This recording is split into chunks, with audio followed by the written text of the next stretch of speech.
अस्सलाम वालेकुम, मैं हूं सैयद ज़ीशान अजीज़। सोशल मीडिया के ऊपर मैंने एक क्लिप देखा कि आजकल एक जो तबका है वो पाकिस्तानियों को अजीब से ऑप्टिक्स बता रहा है और आउटकम यानी कि नताइज के ऊपर जो ममालिक हैं उनको चलाने की बात कर रहा है और पोर्ट्रे ये कर रहा है कि बस नताइज हमें आने चाहिए, पैसे हमें आने चाहिए और ये मैटर नहीं करता कि पाकिस्तान कहाँ खड़ा है, मुल्क कहाँ खड़ा है और कौमी जो वक़ार है वो कहाँ पर खड़ा हुआ है। अब 3 से 4 चीज़ें थी जो मैंने उसके अंदर देखी। पहली तो बात हुई उसके अंदर आउटकम के ऊपर के नताइज मिलने चाहिए, आप लेट जाएँ, आप सलूट करें, आप बैठ जाएँ, आप जैसे मर्ज़ी बैठें, लेकिन नताइज मिलने चाहिए, बिल्कुल नताइज मिलने चाहिए। लेकिन ये जो नताइज हैं इसको अगर हम इस तरह भी देखें कि एक जो भिखारी है वो तो एक मज़दूर से ज़्यादा कमाई कर लेता है ना। तो मज़दूर जो है वो खून पसीने की कमाई से रात को शायद 2000 1500 कमा कर लेकर आ जाता है, लेकिन एक भिखारी जो है वो दिन में 3000 5000 भी कमा लेता है। लेकिन क्या उसका जो वक़ार है, लेकिन उसकी जो खुददारी है वो कायम रहती है? क्या माशरे के अंदर उसको वो इज़्ज़त मिलती है जो एक मज़दूर को मिलती है? क्या माशरा उसको उस तरह एक्सेप्ट करता है जिस तरह एक मज़दूर को एक्सेप्ट करता है? ऐसा बिल्कुल भी नहीं होता। अगर हम सिर्फ नताइज के ऊपर ही बात कर लें तो फिर इस वक्त तो मौजूदा जो सूरत हाल है उसमें ईरान तो सबसे बेवकूफ़ तरीन मुल्क है और ईरानी जो कौम है वो जो करोड़ों लोग हैं वो बेवकूफ़ तरीन लोग हैं इस वक्त। 47 साल इन लोगों ने अपनी मुल्क की खुद मुख्तियारी, अपनी जो वक़ार है, कौमी वक़ार, उसके ऊपर कंप्रोमाइज़ नहीं किया इन्होंने। यानी कि एक मुल्क जिसने सुपर पावर के साथ टक्कर लेकर रखी हुई है उसके ऊपर सैंक्शंस लगाई गई, लिमिटेशंस लगाई गई, लेकिन वो बिका नहीं, वो लेटा नहीं, उसने सलूट नहीं किया। तो फिर तो सबसे ज़्यादा जो बेवकूफ़ है वो मुल्क है। फिर सियाने तो फिर वो नहीं हुए, उनको किसी ने वहाँ पर कोई इस तरह का अरस्तू या फिलासफर वहाँ पर मौजूद नहीं होगा जो उनको बताता कि भाई लेट जाओ, सैल्यूट मार लो, बैठ जाओ उनकी गोद में, अमेरिका की गोद में, कम से कम आपकी जो सैंक्शंस है वो तो खत्म हो जाएंगी। मुल्क की आपने खुद मुख्तारी को, आपने कौमी जो वकार है उसका आपने अचार डालना है, पैसे तो आएंगे आपके पास, आपकी जो इकोनॉमी है वो तो कम से कम चलेगी ना। खुद मुख्तारी को आपने क्या करना है?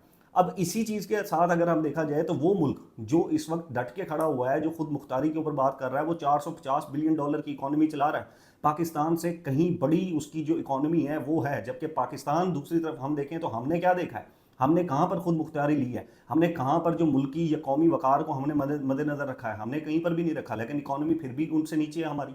वो 45 47 साल से सैंक्शन बर्दाश्त कर रहे हैं, उनकी इकोनॉमी हमसे बड़ी है, लेकिन मुल्क की वकार, कौमी वकार उनका फिर भी हमसे बड़ा है। अब ये वो अरस्तु हैं जो अगर एटम बम जब पाकिस्तान चलाने लगा था तो तब अगर ये लोग होते तो ये लोग यही मशवरा देते कि छोड़ेगी एटम बम चला के क्या करना है हमने, क्योंकि नताइज और जो उस वक्त हमें धमकियां दी गई थी वो भी अलग थी, लेकिन हमने एटम बम चला दिया उस वक्त। और अगर ये लोग वहां पर उस वक्त मौजूद होते तो ये लोग कहते कि एटम बम चलाकर क्या करना है, मुल्क में पैसे आने चाहिए, आउटकम ये है कि आपको पैसे मिल रहे हैं, आपने एटम बम बनाकर कौन सा चला देना है किसी के ऊपर? आउटकम तो इसका कुछ भी नहीं है, आपने बना के रख ही लेना ना। पैसे आएंगे, उससे इकोनॉमी ठीक होगी, लोगों को रोटी मिलेगी, लोगों को पानी मिलेगा साफ, लोगों को तालीम रोजगार मिलेगी। एटम बम बना के आपने क्या करना है? शुक्र करेंगे ये अरस्तु उस वक्त नहीं थे। अगर ये अरस्तु उस वक्त होते तो आज पाकिस्तान एक एटमी पावर ना होते। अब इसके अंदर एक सिंपल सा फार्मूला इमरान खान साहब के ऊपर जो बताया जाता है कि जी वो गए और उन्होंने लेटते ना लेटते मुझे आउटकम चाहिए, भाई वो बंदा भी तो यही बात कर रहा है। वो कह रहा है कि बाहर से बैठ के कोई मुल्क यहाँ पर हुकूमत बना नहीं सकता, कोई मुल्क यहाँ पर गिरा नहीं सकता है हुकूमत। अब फिर उसको एक हिटलर के साथ जोड़ देना, ये भी अजीब किस्म की मंतक है। यानी कि ऑप्टिक्स इस तरह के बताए जाते हैं, आपको इस तरह घुमा फिरा के फिलॉसफी बताई जाती है कि लोग भी परेशान हो जाते हैं कि भाई ये बात क्या कर रहा है, मतलब क्या किया हुआ इसने, ऐसी कौन सी चीज़ है जो हमें नहीं मिल रही और इसको सिर्फ मिल रही है। हम भी चाहते हैं कि हमें भी वो चीज़ मिले। भाई हिटलर एक डिक्टेटर था, उसने वो मुल्क के ऊपर काबिज हुआ था, उसने कब्जा किया था, कब्जा करने के बाद उसने जुल्म और तशद्दुद बर्बरियत के वहां पर रिकॉर्ड बनाए थे। यहाँ पर इमरान खान को हिटलर के साथ जोड़ा जा रहा है, उसके जो फॉलोअर्स हैं उनको हिटलर के साथ जोड़ा जा रहा है। भाई उसने डिक्टेटरशिप नहीं की, उसने मुल्क के ऊपर कब्जा नहीं करना चाहा, उसने इलेक्शन मांगा, फेयर एंड फ्री इलेक्शन मांगा उसने, फेयर एंड फ्री इलेक्शन नहीं हुआ, फिर भी वो जीत गया, उससे उसकी पार्टी का निशान छीन लिया गया, उसके लोगों को उठा लिया गया। उसके बाद वो भी फिर भी, यानी कि इस वक्त जो नाकद है इमरान खान के, वो भी ये कहते हुए नजर आते हैं कि वो इलेक्शन जीत गया, जो उसने माना था, जो उसने मांगा था, जो वो चाहता था, खुद मुख्तारी, मुल्क की जो कौमी वकार है, लोगों ने उसको तरजीह दी बजाय पैसे के, बजाय अमेरिका के नीचे लेटने के, अमेरिका को सलूट करने के। पाकिस्तान की कौम ने ये कहा कि मुश्किलें बर्दाश्त कर लेंगे लेकिन एक दफ़ा हमें गुलामी से आज़ादी चाहिए। अब भाई 2024 का इलेक्शन जब वो जीत गया तो फिर वो कौन था जिसने ताकत के बलबूते के ऊपर वो सारे का सारा इलेक्शन चुरा लिया? ये नहीं बताएंगे इस कौम को। फिलोसफर कोई भी यहां पर बैठकर ये नहीं बताएगा कि वो कौन था जिसने जुल्म और बर्बरियत की, जिसने इलेक्शन जीतने के बावजूद पाकिस्तान के 24 करोड़ लोगों का जो मैंडेट है वो चोरी करके किसी और की झोली में डाल दिया।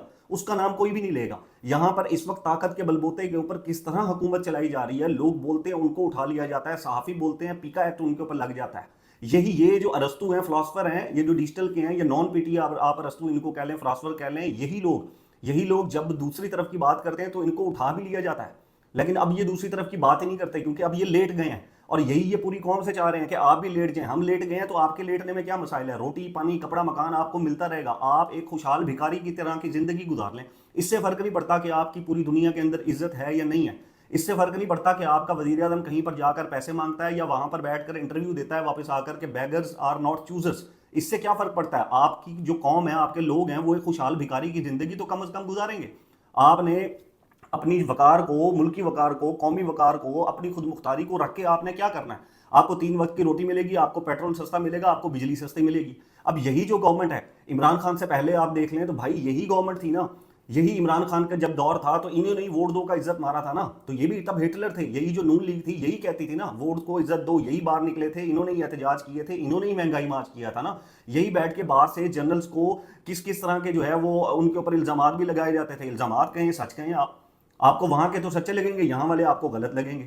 پھر اب آپ اس کو بیٹھ کے ارسطو بن کے لوگوں کو یہ کہیں کہ جی جنرل فیاض اچھے تھے, جنرل باجوہ برے تھے. بھائی یہ جو حکومت ہوتی ہے, اداروں کے ساتھ انہوں نے مل کر کام کرنا ہوتا ہے. اداروں کا یہ کام ہوتا ہے کہ انہوں نے حکومت کو سپورٹ کرنا ہوتا ہے, انہوں نے حکومت کے تابع ہو کر چلنا ہوتا ہے. اب جب ادارے یا کچھ لوگ جو ہیں وہ آئینی کردار سے باہر نکل جائیں گے اور ایک جو منتخب حکومت ہے اس کو گرا دیں گے لوگوں کو ہارس ٹریڈنگ کر کے, اس کے بعد کیا کرے گا وہ وزیر اعظم؟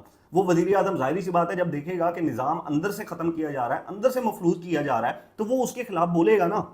اب جب وہ بولتا ہے, وہ باہر اپنے حق کے لیے نکلتا ہے, اس کو مارا جاتا ہے, تو پھر وہ کیا کرے؟ مطلب وہ بلی گالا میں جا کر بیٹھ جائے چپ کر کے, یا نواز شریف صاحب کی طرح 50 روپے کا اسٹامپ پیپر دے کر لندن میں جا کر بیٹھ جائے اور وہاں سے بھڑکے مارتا رہے کہ ہاں جی ووٹ کو عزت دو, ووٹ کو عزت دو. کتنے سال بیٹھ کے انہوں نے ووٹ کو عزت دو کا نعرہ لگایا اور آتے ہی لیٹ گئے, آتے ہی پاور پالیٹکس کے اندر آ کے بیٹھ گئے. تب تک وہ اسٹیبلشمنٹ جو ان کے لیے بری تھی, وہ اسٹیبلشمنٹ جو بقول ان کے عمران خان کو لے کر آئی تھی, آج وہ اسٹیبلشمنٹ بہت اچھی ہے کیونکہ ان کو لے کر آ گئی ہے. کیونکہ آج عمران خان باہر بیٹھے ہیں, آج جیل کے اندر بیٹھے ہوئے ہیں, تو اکانومی عمران خان تباہ کر کے چلے گئے تھے. یہی لوگ تھے جو 200 300 یونٹ مفت دینے کی باتیں کرتے تھے. آج غریب سے بل نہیں بھرا جا رہا, اگر بجلی کا میٹر بند بھی ہے تب بھی پیسے آ رہے ہیں اس کے پاس. 300 سے 500% گیس کے ٹیرف بڑھا دیے ہیں. عمران خان کے دور میں جب کووڈ آیا تھا, اس نے جب پیٹرول کا ریٹ بڑھایا تھا, اس کو بیٹھ کے چور وزیر اعظم کے نعرے لگائے جاتے تھے, ان کو کہا جاتا تھا کہ بے شرم انسان تم نے پیٹرول بڑھا دیا.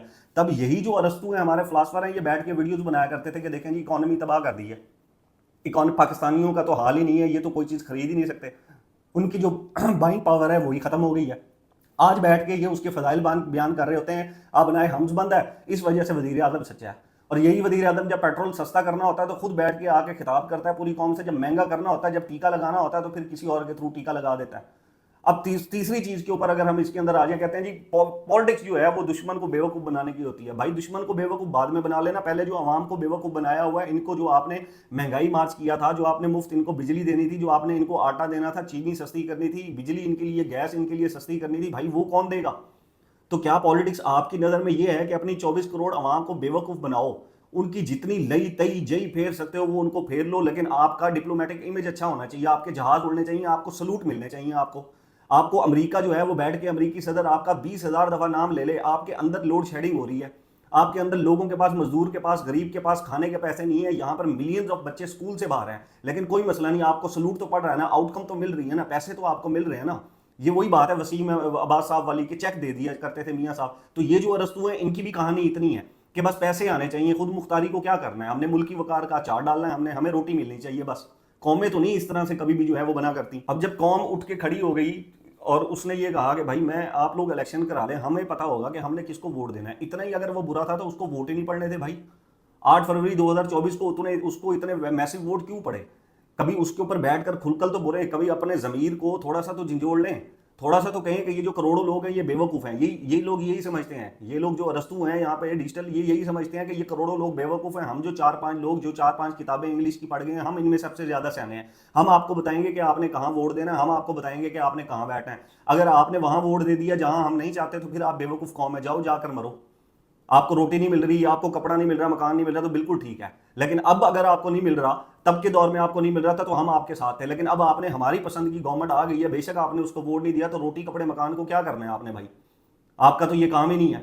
ابھی ہمارا ڈپلومیٹک امیج تو بہت اچھا ہو رہا ہے, اندر ہمارے پاس لوڈ شیڈنگ ہو رہی ہے, اندر غریب ہمارا مر رہا ہے, اس سے تو کوئی فرق نہیں پڑتا. اب ایسی بہت سی چیزیں ہیں, اگر ایک ایک چیز اٹھانا شروع کر دیں ارسطو کی تو ایک ایک منٹ کے اندر یہ ایکسپوز ہوتے جائیں گے. لیکن ایک طبقہ ایسا بھی ہے پاکستان کا جو ان کو دانشور سمجھ کے سنتا ہے, جو یہ سمجھتا ہے کہ یہ پاکستان کے وہ آپٹکس ہمیں دکھاتے ہیں جو آج سے 20 سال 30 سال کے بعد ہمیں آپٹکس کا پتہ ہی نہیں ہے. ہمیں تو یہ پتہ ہی نہیں ہے کہ پاکستان کتنی اونچی اڑان اڑ رہا ہے. हमें तो ये पता ही नहीं है। स्टॉक एक्सचेंज मुस्तहकम हो गई थी, ऊपर चली गई थी, पैसे जो रुपए की कदर है उसके अंदर इजाफा हो गया था। वो जो 150 रुपए के ऊपर पेट्रोल छोड़ के गया था, जहां उस टाइम चीखें निकलती थी, आज 400 के ऊपर चीखें नहीं निकल रही। आज उसके फजाइल बताए जा रहे हैं कि मियाँ साहब के नारे भी बजने चाहिए ने और उसमें से खुशबू भी मियाँ साहब की आ रही है। हम सुलह तो करा रहे हैं। जिन ममालिक के अंदर जंग हो रही है वो तमाम खुले हुए हैं, हमारा जो कैपिटल है वो बंद पड़ा हुआ है पिछले एक हफ्ते से, उसके ऊपर नहीं बातचीत हो रही कि भाई क्यों बंद पड़ा हुआ है। अगर किसी ने आना था, किसी ने आना है, तो वो ऐसे तो नहीं ना करेगा कि आके मैसेज करेगा कि please pick me up from airport, मैं आपकी एयरबेस के ऊपर आ गया हूँ, एयरपोर्ट पे आ गया हूँ, मुझे उबर ड्राइवर के भेज के पिक करा लो, ऐसा तो नहीं होगा। लेकिन उसके ऊपर भी इनसे तनकीद नहीं होनी, इस जो पॉलिसी है गवर्नमेंट के ऊपर, उनके ऊपर भी इनसे तनकीद नहीं होनी। इनको तनकीद सिर्फ यही होनी है कि एक बंदा 3 साढ़े 3 साल के लिए आया और वो क्या करके चला गया। उसके दौर में कोविड कितना बड़ा रहा, शुक्र करें कि उसके दौर में, कोविड के दौर में ये लोग नहीं थे। अभी ये सिचुएशन है कि इन्होंने गरीब को मार दिया है लॉकडाउन लगाकर। अगर कोविड के अंदर होते इन्होंने तो गरीब को भूखा मार देना था।